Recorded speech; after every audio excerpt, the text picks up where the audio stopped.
আগামী ৭ই জুন আসতে চলেছে জিৎ এবং রুক্মিণীর ছবি বুমেরাং। আর প্রথমবার সুপারস্টার জিতের বিপরীতে দেখা যাবে অভিনেত্রী রুক্মিণী মৈত্রকে। এর আগে দেবের সঙ্গে বেশ কিছু ছবিতে দেখা দেখা গিয়েছে নায়িকা রূপে। সেই ছবিগুলো বক্স অফিসে মোটামুটি সাফল্য লাভ করেছে। মূলত প্রথমবার জিতের সঙ্গে জুটি বাঁধতে চলেছেন সৌভিক কুণ্ডু পরিচালিত এই ছবিতে।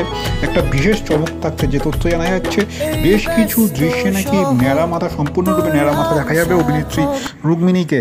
মূলত সম্পূর্ণ ন্যাড়া মাথায় আসা, পর্দায় আসা একজন অভিনেত্রীর কাছে বেশ চ্যালেঞ্জের ব্যাপার। সেই চ্যালেঞ্জ কীরকম ছিল এই প্রসঙ্গে সংবাদদাতাকে সম্প্রতি জানালেন, ন্যাড়া মাথার ব্যাপারটা আগে ছিল না চিত্রনাট্যে, তাকে বলাও হয়নি কিছু।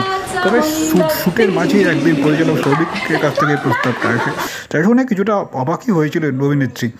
মূলত সংবাদ মাধ্যমে তিনি আরও বলেন যে মেইন স্ট্রিম নায়িকাকে তোমরা ন্যাড়া দেখাবে, তাকে এটা শুয়ে আদৌ কি থাকবে সিনেমায়? মূলত এইভাবেই তিনি যখন সৌভিককে প্রশ্ন করেন, তবে তিনি এটা জানিয়েছেন তিনি বরাবর আলাদা কিছু করতে চান, যা সম্পূর্ণ অন্যরকম। তাই তখনই তিনি এই প্রস্তাবে মূলত রাজি হয়ে যান। রুক্মিণীর ক্যারিয়ারে এটি একটি বড় চমক হতে চলেছে। প্রথমবার দ্বৈত চরিত্রে কাজ করতে চলেছেন তিনি। বুমেরাঙে তার একটি চরিত্র সাধারণ মেয়ের, অন্যটি এক রোবটের।